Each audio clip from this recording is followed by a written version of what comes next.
Hello बच्चों, good morning. Standard fourth, subject Hindi.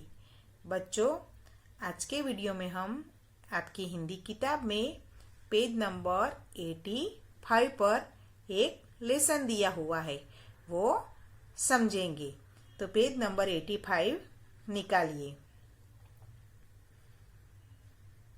निकाला? देखिए, लेसन नंबर 12 और लेसन का नाम क्या है? पिता का पत्र, पुत्री के नाम। तो बच्चों, पुराने समय में ऐसे मोबाइल, टेलीफोन ये सब सुविधाएं नहीं थी।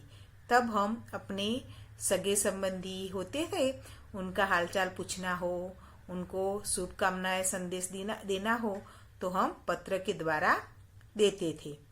तो यहाँ इस लेसन में भी एक पत्र दिया हुआ है। आप अपनी किताब में देखिए, कुछ तस्वीरें दी है ना। तो देखिए, ये वाली तस्वीर किसकी है? ये पहचानते हो आप इनको? ये है पंडित जवाहरलाल नेहरू। और ये दूसरी जो तस्वीर है, ये किसकी है? उनकी पुत्री इंदिरा गांधी जी की। तो आपको समझ में आ गया? यहाँ पंडित जवाहरलाल नेहरू जी ने अपनी पुत्री इंदिरा जी को जो चिट्ठियां लिखी थी, यानी कि पत्र लिखे थे, उनमें से ही एक पत्र यहाँ दिया हुआ है। तो वो आज हम समझेंगे। उससे पहले हम पंडित जवाहरलाल जी नेहरू के बारे में कुछ जानकारी मैं आपको दूंगी। तो बच्चों, पंडित जवाहरलाल नेहरू को आप सब भी बच्चे जानते हैं। वो हमारे देश के प्रथम प्रधानमंत्री बने थे। वो व्यवसाय से क्या थे? वकील थे। क्या थे? वकील थे। उनका जो परिवार था वो रईस परिवार में से एक था। वो अपने जीवन काल में, यानी कि 1922 से लेकर 1945 तक 9 बार जेल गए थे। कितनी बार बच्चों? 9 बार। तो वो सबसे कम 12 दिनों के लिए जेल गए थे और सबसे ज्यादा 1041 दिनों के लिए वो जेल गए थे। आज का जो हमारा प्रकरण है, उसमें जब नेहरू जी सन 19 अक्टूबर 1930 से 26 जनवरी 1931 तक जेल में रहे थे, उस समय उन्होंने अपनी पुत्री इंदिरा जी को जो चिट्ठियां लिखी थी, उन्हीं में से एक चिट्ठी यहाँ दी है। तो वो आज हम समझेंगे। तो पहले वो चिट्ठियों को कहाँ संग्रहित किया था? ग्लिम्प्सेस ऑफ वर्ल्ड हिस्ट्री में उन्हें पब्लिश किया था, जो आगे चलकर पिता का पत्र पुत्री के नाम से यहाँ प्रचारित किया गया है। वो आज हम देखेंगे। तो पंडित जवाहरलाल नेहरू को वो उस समय 5वीं बार वो जेल गए थे। किस अपराध में? क्योंकि वो गांधी जी के साथ जुड़कर हमारे जो अहिंसा आंदोलन गांधी जी चला रहे थे ना, उसमें उन्होंने भी भाग लिया था। पहले पुराने समय में जब अंग्रेज हमारे देश पर शासन कर रहे थे, तब किसानों को क्या देना पड़ता था? अंग्रेजों को टैक्स देना पड़ता था। तो जवाहरलाल नेहरू जी ने क्या किया? उन सभी किसानों को एकत्रित करके उनको अंग्रेजों को टैक्स न देने के लिए उकसाया था, यानी कि समझाया था। तो इसी के कारण उन पर राजद्रोह का मुकदमा चला था। इसी सिलसिले में वो ये 5वीं बार ये जब नैनी जेल में गए थे, तभी उनको ये चिट्ठियां उन्होंने अपनी पुत्री को लिखी थी। तो वो उस समय उनको 2 साल की जेल हुई थी, लेकिन 100 दिनों में ही उन्हें रिहा कर दिया गया था। अब हम इस पत्र को समझेंगे। उससे पहले यहाँ चिंतन मनन दिया है, वो देखेंगे। नेहरू जी ने जेल में रहकर अपनी पुत्री इंदिरा के नाम कई पत्र लिखे। पिता ने पुत्री को पत्र इतिहास व दुनिया की जानकारी देने के लिए लिखे। साथ ही वे अपनी पुत्री को निडर व साहसी बनाना चाहते थे। ये पत्र पिता का पुत्री के नाम से प्रसिद्ध है। उन्हीं पत्रों में से एक पत्र यहाँ पर प्रस्तुत है। यानी कि पंडित जवाहरलाल नेहरू जी ने नैनी जेल में से अपनी पुत्री को कई सारे पत्र लिखे। उनमें से कुछ पत्र इतिहास एवं दुनिया की जानकारी देने के लिए लिखे और कुछ पत्र ऐसे हैं कि जो वो अपने पुत्री को कैसा बनाना चाहते थे, निडर और साहसी। तो इसके लिए उन्होंने अपने पुत्री को पत्र लिखे थे। वो आपको इनमें से ही एक पत्र यहाँ दिया है, लेकिन ये पत्र कौन सा है? जब इंदिरा गांधी जी की जन्मदिन यानी कि बर्थडे थी, तब उन्होंने शुभकामना संदेश देने के लिए अपनी पुत्री को पत्र लिखा था। वही पत्र यहाँ आपको इस प्रकरण में प्रस्तुत किया है, वो हम समझेंगे। उससे पहले यहाँ जो शब्दार्थ दिया है वो देखेंगे।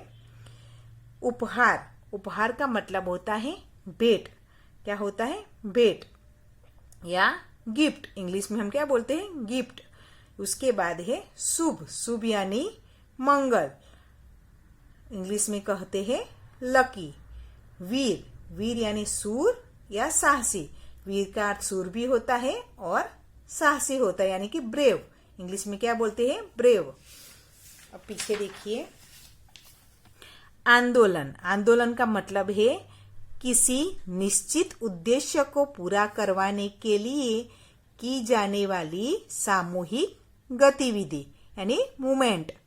इंग्लिश में क्या बोलते हैं? मूवमेंट। उसके बाद है सहयोग, सहयोग यानी कि साथ देना, इंग्लिश में बोलते हैं सपोर्ट। उसके बाद निरपेक्ष, निरपेक्ष यानी अपेक्षा न रखने वाला। उसके बाद है सक्रिय, सक्रिय यानी क्रियात्मक रूप में, एक्टिव, इंग्लिश में क्या कहते हैं? एक्टिव। तो बच्चों, आपको ये सभी शब्दार्थ अपनी नोटबुक में अच्छे हैंडराइटिंग निकालकर लिखने हैं। अब हम ये जो पत्र दिया है वो समझेंगे। तो नैनी जेल, पत्र कहाँ से लिखा है? नैनी जेल। कौन सी तारीख है? यानी कि दिनांक कौन सी है? 26 अक्टूबर 1930 को ये पत्र लिखा गया है। अब किसको पत्र लिखा है? प्रिय इंदिरा। ये जवाहरलाल नेहरू ने अपनी पुत्री को पत्र लिखा है। तो कौन सा संबोधन होता है जब अपने छोटे को हम किसी छोटे व्यक्ति से को पत्र लिख रहे हैं, अपने से छोटी उम्र हो ऐसे व्यक्ति को पत्र लिखते हैं, तो हम प्रिय, चिरंजीवी ऐसा संबोधन लिख सकते हैं। तो यहाँ जवाहरलाल नेहरू जी ने लिखा है, कौन सा संबोधन किया है?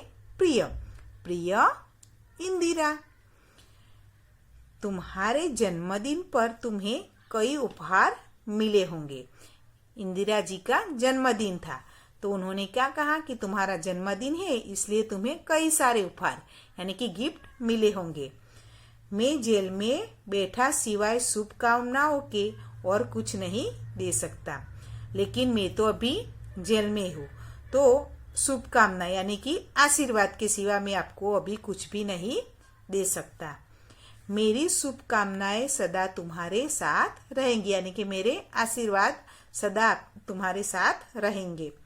जॉन ऑफ आर्क की कहानी तुम्हें अच्छी लगती थी और तुम भी उसी की तरह बनना चाहती थी, पर तुम्हें पता है कि साधारण पुरुष तथा स्त्रियां साहसी नहीं होते। अब यहाँ जॉन ऑफ आर्क ये कौन है? जैसे कि हमारे भारत में रानी लक्ष्मीबाई हो गई, पता है ना? आप उन सबको उनको जानते हो ना? उन्होंने अंग्रेजों के खिलाफ लड़ते लड़ते अपने जीवन का बलिदान दे दिया था ना। उसी प्रकार फ्रांस में भी एक ऐसी ही महिला हो गई।